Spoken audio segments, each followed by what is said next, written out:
Hello बच्चों, आज हम लोग कक्षा 4 की पुस्तक फुलवारी जिसमें हम पाठ 2 प्यासी मैना के अभ्यास प्रश्न को हल करेंगे। चलिए अभ्यास प्रश्न को हल करते हैं।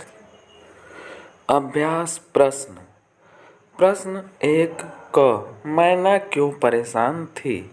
इसका उत्तर हो जाएगा मैना को बहुत तेज प्यास लगी थी, इसलिए मैना परेशान थी। प्रश्न 1 ख पानी के लिए तोता मैना को लेकर कहाँ गया और क्या हुआ? इस प्रश्न का उत्तर हो जाएगा तोता मैना को लेकर जामुन के पेड़ के नीचे रखे घड़े के पास गया, लेकिन घड़े में पानी नहीं था। प्रश्न 1 ग कबूतर ने गुटर गूं करके गौरैया से क्या पूछा? इस प्रश्न का उत्तर हो जाएगा कबूतर ने गुटर गूं करके गौरैया से पूछा कि पीने के लिए पानी कहाँ मिलेगा। प्रश्न 1 घ मैना को गौरैया की किस बात पर आश्चर्य हुआ? इसका उत्तर हो जाएगा गौरैया ने जब मैना से कहा कि मैं नहाकर आ रही हूँ, तो इस बात पर मैना को बहुत आश्चर्य हुआ, क्योंकि मैना को तो पीने के लिए पानी ही नहीं मिल रहा था। प्रश्न 1 अंग कुंडे के पास पहुंचकर गौरैया ने मैना को क्या बताया? इस प्रश्न का उत्तर हो जाएगा कुंडे के पास पहुंचकर गौरैया ने मैना को बताया कि एक छोटी लड़की रोज कुंडे में पानी भरती है। प्रश्न 2 कहानी के आधार पर तेजी से बोलिए और खाली जगह में लिखिए। इसका उत्तर हो जाएगा प्यासी पक्षी थी मैना, रहती थी नीम के खोखल, नीम था बागीचे में, रोज पानी पीती थी नल से, नल लगा था बागीचे में लेकिन नल सूखा था। मैना पहुंची तोते के पास, तोता ले गया जामुन के पेड़ पर, वहाँ का गड्ढा भी सूखा था। मैना और तोता गए कबूतर के पास। प्रश्न 3 क लड़की रोज कुंडे में पानी क्यों भरती थी? इस प्रश्न का उत्तर हो जाएगा लड़की रोज कुंडे में पानी इसलिए भरती थी कि प्यासे पक्षी अपनी प्यास बुझा सके। प्रश्न 3 ख जीवन के लिए पानी क्यों जरूरी है? इसका उत्तर हो जाएगा कोई भी जीव बिना पानी के अधिक दिनों तक जीवित नहीं रह सकता है, इसलिए जीवन के लिए पानी बहुत जरूरी है।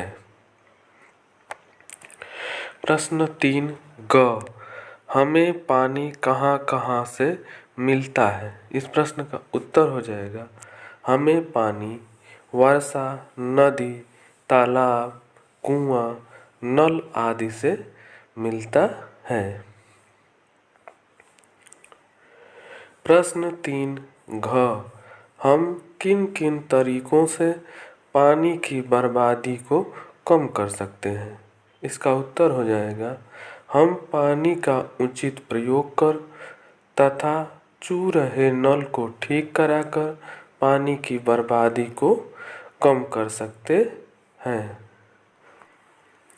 प्रश्न 4 क क्या होता यदि पक्षियों को गौरैया के बताए कुंड में पानी नहीं मिलता?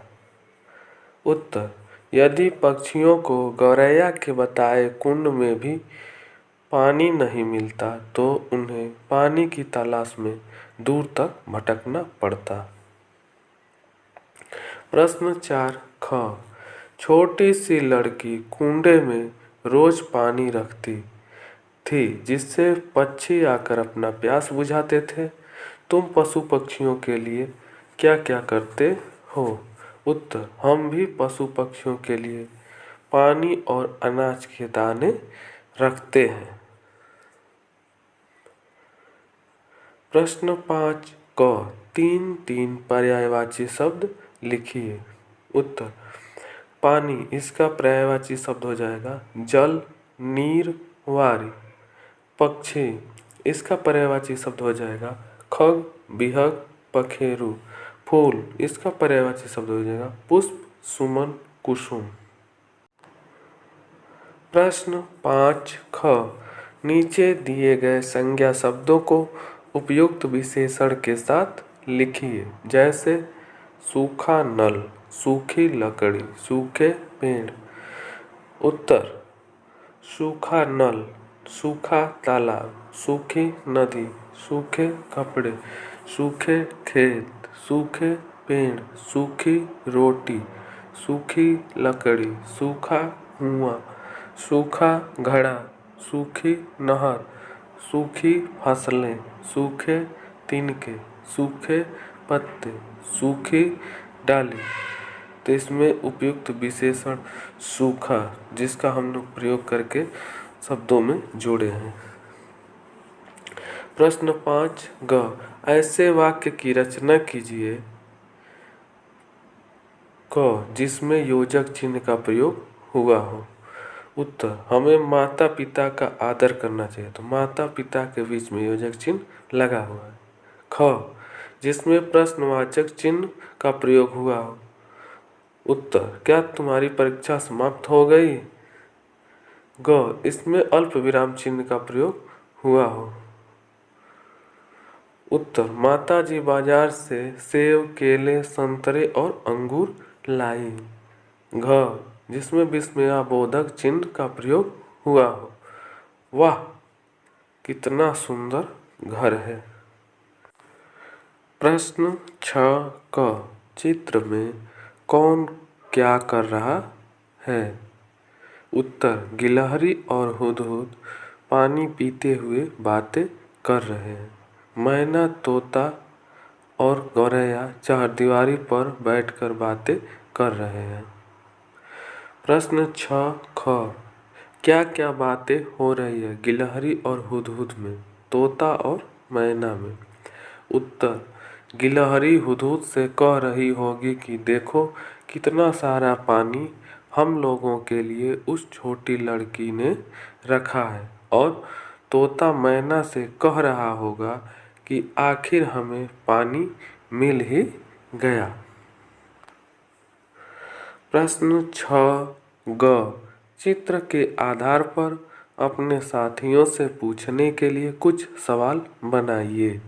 उत्तर पहला सवाल, कुंडे में पानी कौन पी रहा है। दूसरा सवाल, गौरैया कहाँ बैठी हुई है। देखने के लिए